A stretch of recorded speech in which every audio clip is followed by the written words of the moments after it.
16, and she is a 2019 District 10 Como Community Council neighborhood honorary role somewhere on those plaques. Yep. She was initiated and drove the Como Connect effort when it started way back. And she also she was the driver of our garden tour that we had, when was that, 2019? Yeah, 2019. Aaron.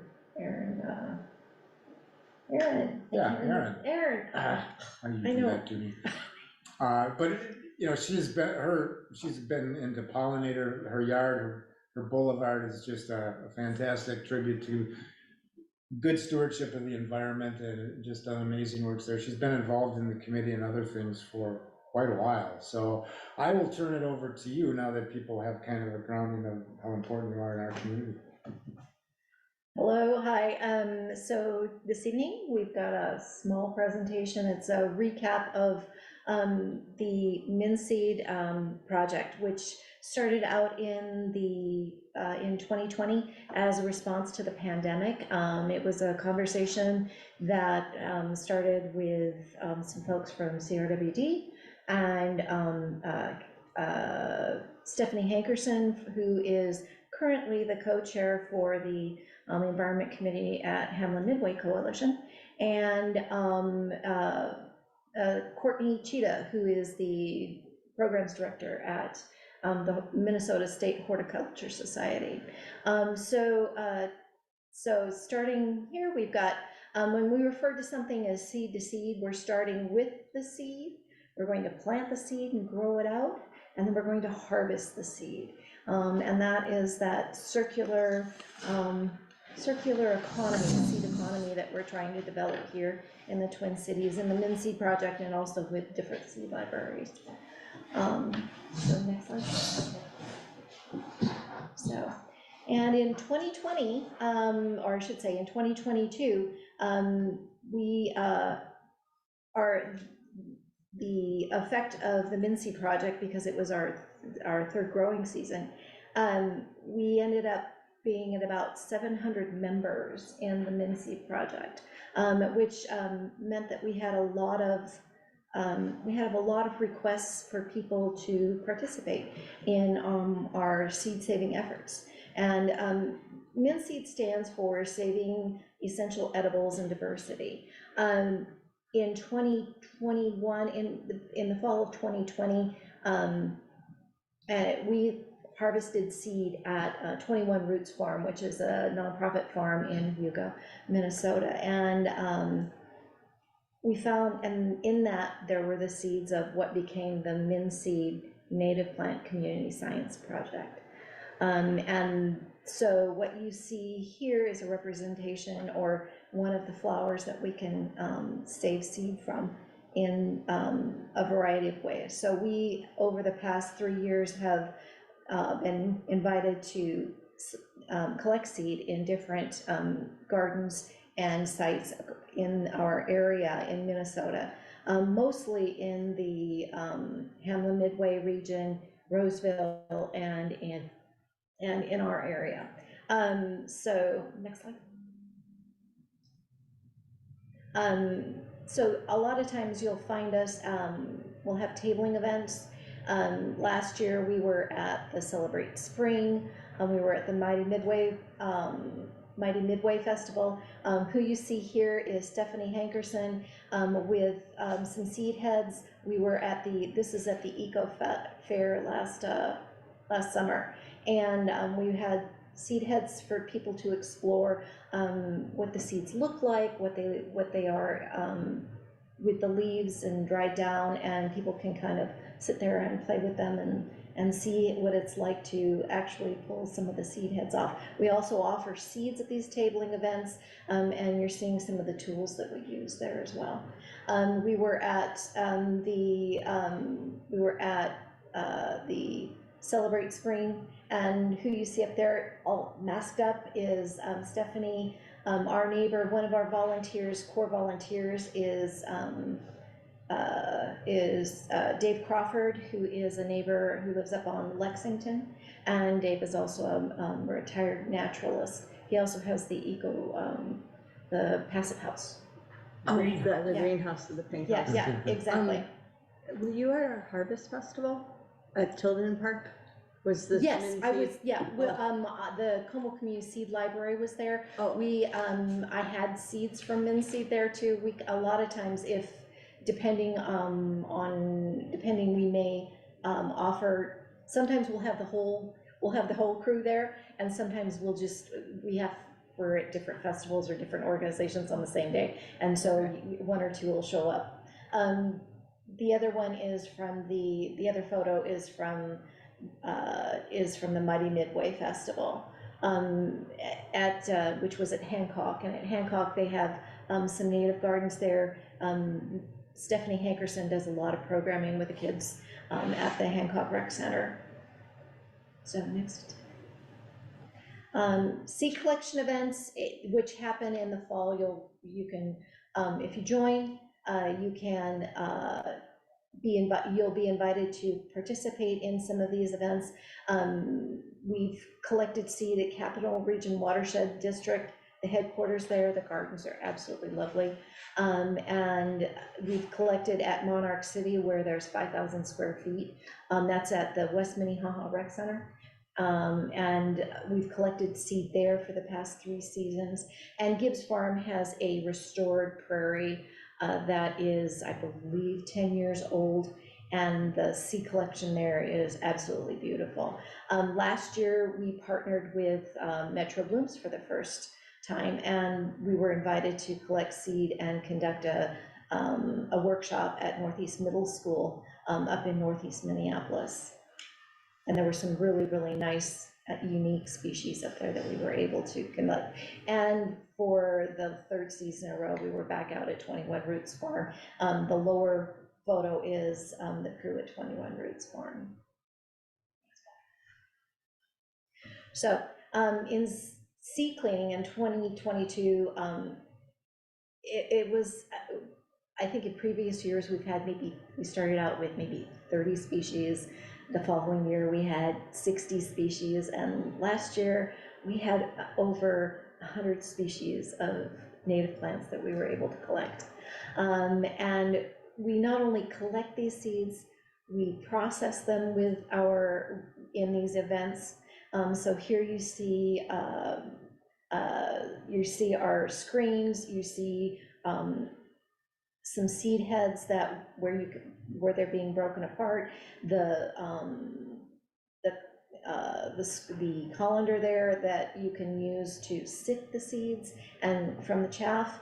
The other photo shows another way that it's a seed aspirator, which is kind of a fun little mechanism that we can use to clean seeds further. But with 100 varieties, we ended up with over 1,600 seed packets that we handed out at events. But then after the fall, between November and, because we were collecting seed all the way up to November, and from November until January, we packed seed. We ended up with 5,000 seed packets that we are distributing back out to the community. You said 500? 5,000. 5,000? Yeah, 5,000. And this is this is all seed that is collected in the community. It's free. There's a nominal fee. Capital Region Watershed District has funded us for 2021, 2022, and they're funding us for 2023. And so the funding covers our supplies and our ability to be in these different locations. And so, like, we figured there's probably $1,300 worth of seed that is that would be at the commercial level, and that just goes out to the neighborhood. Think of how many gardens that seeds. Next slide. Last year too, we extended the partnership and welcomed in Frogtown Green, and that is Patricia, Patricia and Chris, and they worked diligently, distributing 110 packs, working through our village community garden, and then offering seed kits out to the neighborhood for growing out for the beeline. Next slide. So, so the Mincy project, because we have these seed packets are like at the seed library. In the seed library, you're able to check seeds out. You'll find them at different community events. They're available in little free libraries, but they're also, these seeds are being offered up in winter sowing kits and for gardeners to support the Lawns to Legumes projects like the Beeline and the St. Pollinator project. Next slide. Part of our seed sharing activities, because of the pandemic, we were offering seed through cyber seed crawls, and we were also doing distance seed swaps that way too. And this past November, we had our first in-person seed swap at the Gibbs Farm Barn, where I think 14 people gathered for the first seed swap. Next morning. So, and we were very grateful in January that the Mincy project was recognized as the Watershed Community Outreach Program of the Year for 2022. And I can't tell you how wonderful that is. The Mincy project is, we've presented to a lot of different different organizations over the past couple of years in distance seminars, and there's nothing like the Mincy project anywhere in the country that I know of that does exactly this. So we're so happy that we have such a great growing community to work with. Thanks to our community, our collaborators, we had, again, 5,000 seed packets that we're sharing out into the community this year. They're going out in through the state, Minnesota State Horticulture Society, through the Min Green program and through the Garden in a Box program.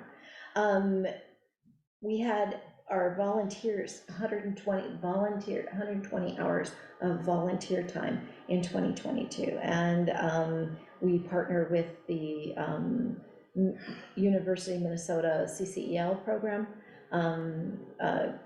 Center for Community Engaged Learning. Yeah. And Capital Region has graciously hosted our seed collecting efforts, but there also will be having a seed winter sowing workshop on the 18th that will be open for folks, a drop-in session that folks can register for here shortly. Next slide. Could you repeat that date? Sure. So it's a winter sowing workshop similar to the one that you attended. That will be held at the Capital Region Watershed District headquarters on the 18th, and I don't have the time. Yeah, March 18th. I think it's 1 to 3:30. I'll have to give you the details on that. But it'll be a drop-in session. We're asking folks to register at the northerngardener.org website, so we can make sure that we have enough materials. And so we have, if for some reason weather gets wonky.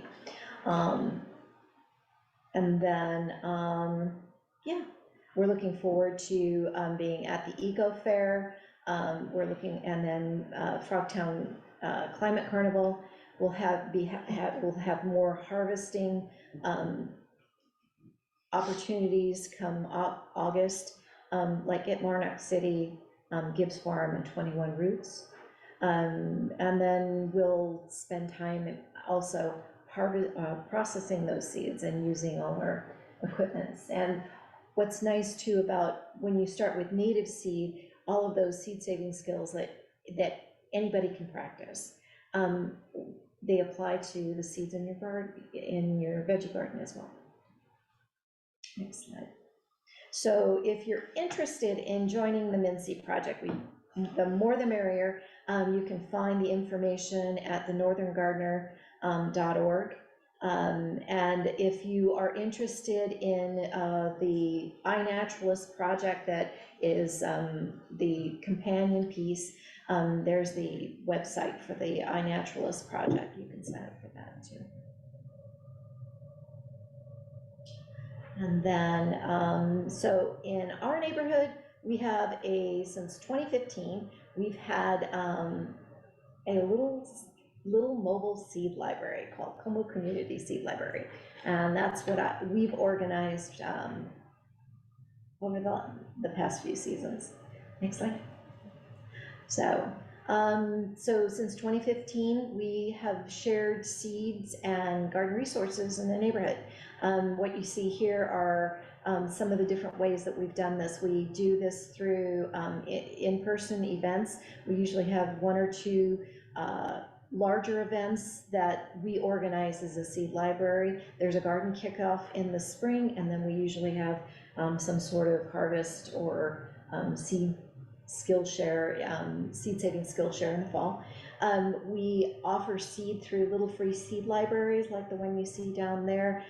We also do pop-up events, so we will show up at Boulevard Gardens if somebody has a community garden and wants to have seed available there.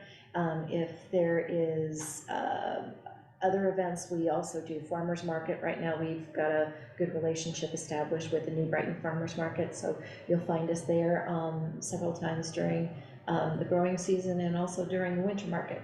And we also share at our events, we collaborate with like the St. Paul Seed Circle and with Stephanie Hankerson and some of the other folks to bring our garden education, as well as the Ramsey County Master Gardeners. That's the last person event that we hosted before the pandemic was in 2019, was called Seek Your Dreams. Next slide.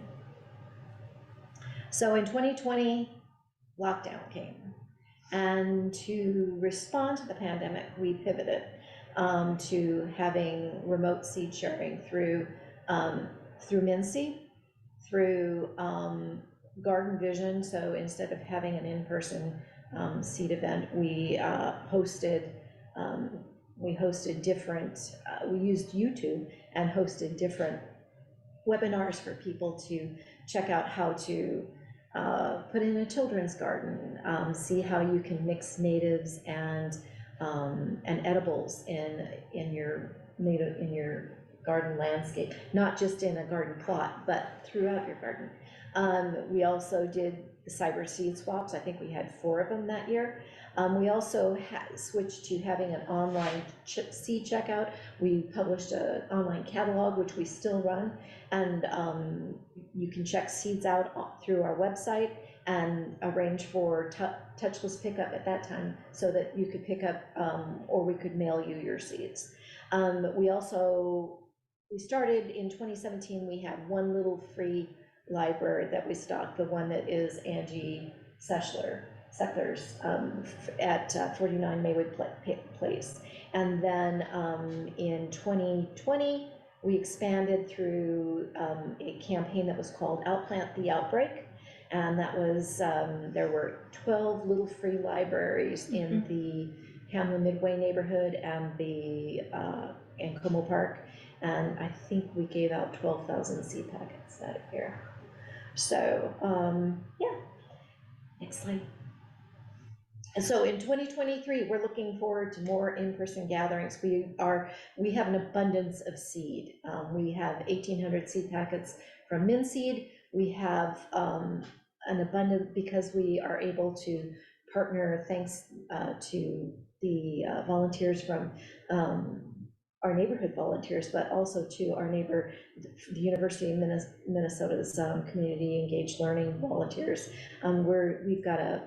We've got a slew of seeds to share with the community. So we've got 6 little free library locations. Morgan is one of our hosts this year. Thank you very much for doing that. And you'll find the list of those sites on our website. And the BookBot is one that has hosted seed for the past 2 years. Everybody loves that and the FIFA one. And then we also, as you can see, we share seeds through, we get community seed that we are able to share out. One of what you see there is Nadine Harrington, who's a New Brighton resident and an avid seed collector and seed saver. And with her is the founder for Minnesota wildflower.org. And okay, so in the seed saving world, especially native seed saving world, Katie is a rock star. Her little website is used by a lot of folks to verify the seeds they have and the work they're doing.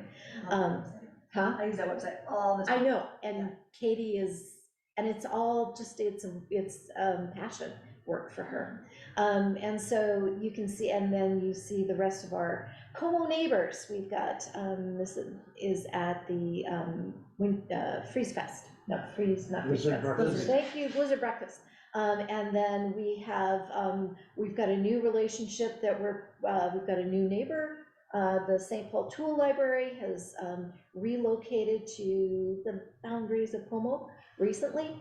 And so you will find, you'll find seed over there, and you'll also find, and then we do these little workshops, or what I call dining room table type things, where people gather, and we will be doing winter sowing, sharing winter sowing. We might have little seed bees where we talk about, bring your seeds, let's talk about what you have, what are you doing with them, and just share knowledge.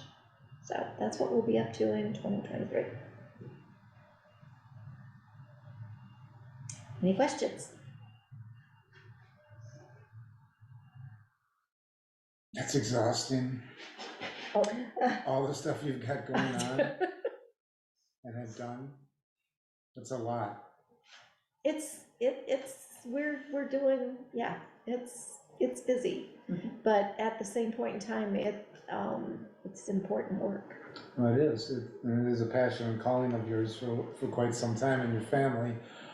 How stretched are you capacity-wise to participate in events and those kind of things? Well, so we offered, you'll find a form on the website, and I think I've shared it out in the Facebook group, the D10 Facebook group, and a couple other places. We could always use more volunteers. We are volunteer driven. I am volunteer. Family members are volunteer. We are beekeepers. We've used we've done some honey sales that helps fund our work for the seed library. But the seed is donated. We're able to get through the Minnesota Green Program from the Hort, thanks to the Hort Society. We have seed that's donated by some of our local seed companies, like Experimental Farm Network, Cultivating the Commons, and then we have seed from our neighbors, like Dave Crawford, who donated over 30 different species last year. And then we also had a beautiful donation of seeds from Stephanie Summers in our neighborhood, and a few other folks who have some heirloom seeds that they share with us. Some are outside the neighborhood, and in the larger St. Paul area, or from like Nadine Harrington. Nadine's got some beautiful stuff that she's offered up. You might find in the catalog, and they might be out in your little free seed library boxes, probably going forward here in the next few weeks. Well, I know the district council has sponsored some of your activities and Yes. promoted it a Yes. lot. Aside from getting volunteers, what else can we do to support you?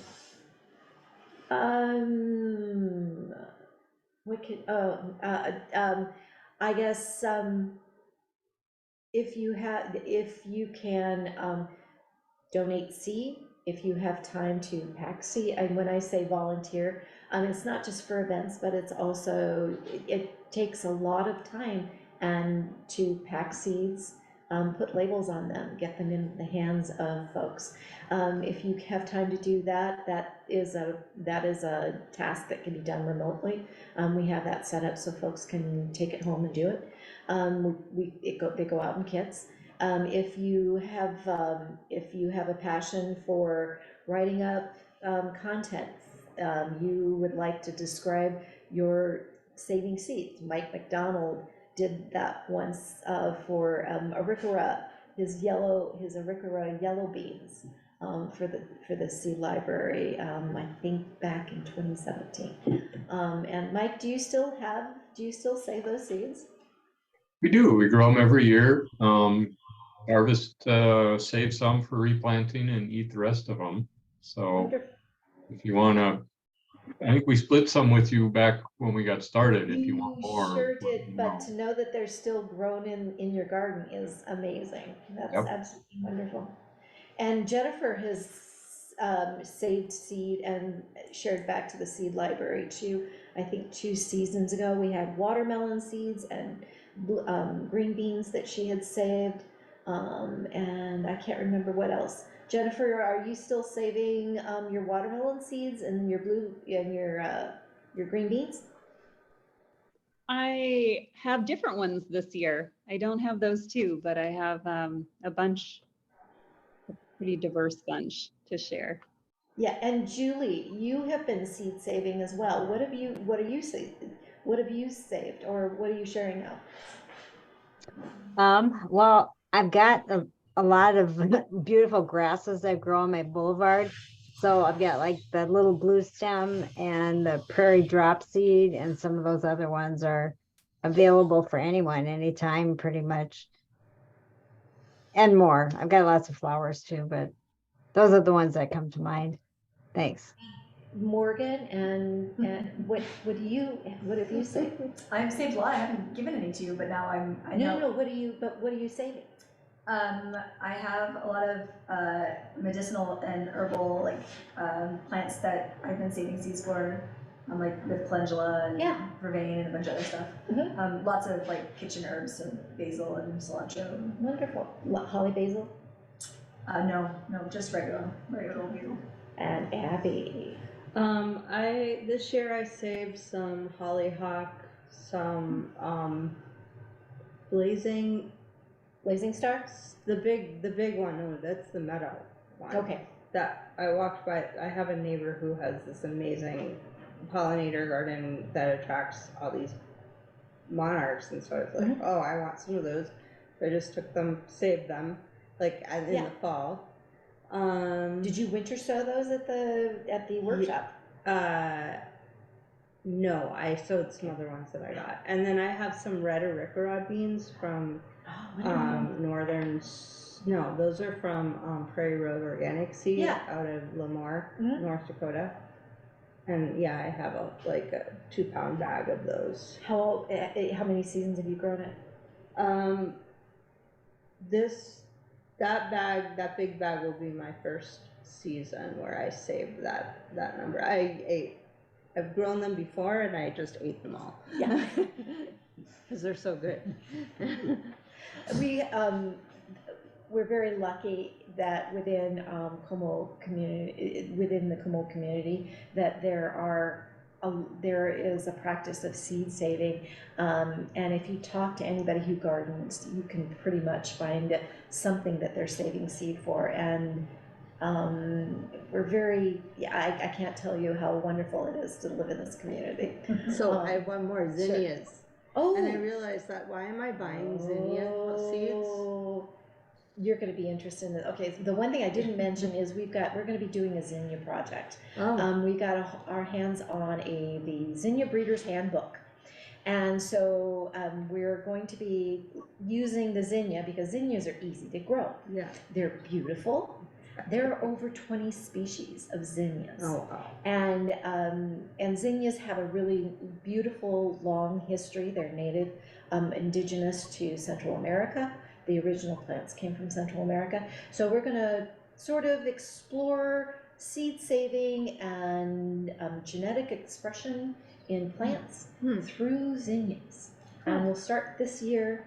If you're interested in that, look for a form to fill out to sign up, probably here in the next 2 to 3 weeks, and we'll be handing seeds out. If you have saved zinnias and you wanna share that in the group, that would be absolutely wonderful. And if you want to get a hold of Dawn or any of the things she's talked about, in the agenda is linked to the MN Seed Project website as well as the Seed Library website. And I encourage you again to read the article that is also linked in there, and the Monitor gives a nice overview of everything you've done. So thank you for your passion in all respects, and in this, you say you're fortunate to be part of our community. We're fortunate to have you here. And also the MinSeed collaborators, I can't tell you what it's like to work with Stephanie Hankerson and Courtney Cheetah. They are just kind of amazing human beings. Did you ever want to do a pop-up, if lake cleanup? Oh, yes, definitely. Because that's one thing, it would be nice to get more tables at that. We can definitely take care of that. All right, well, thank you very much, Dawn, and if you have any questions for Dawn too, all the contact information are on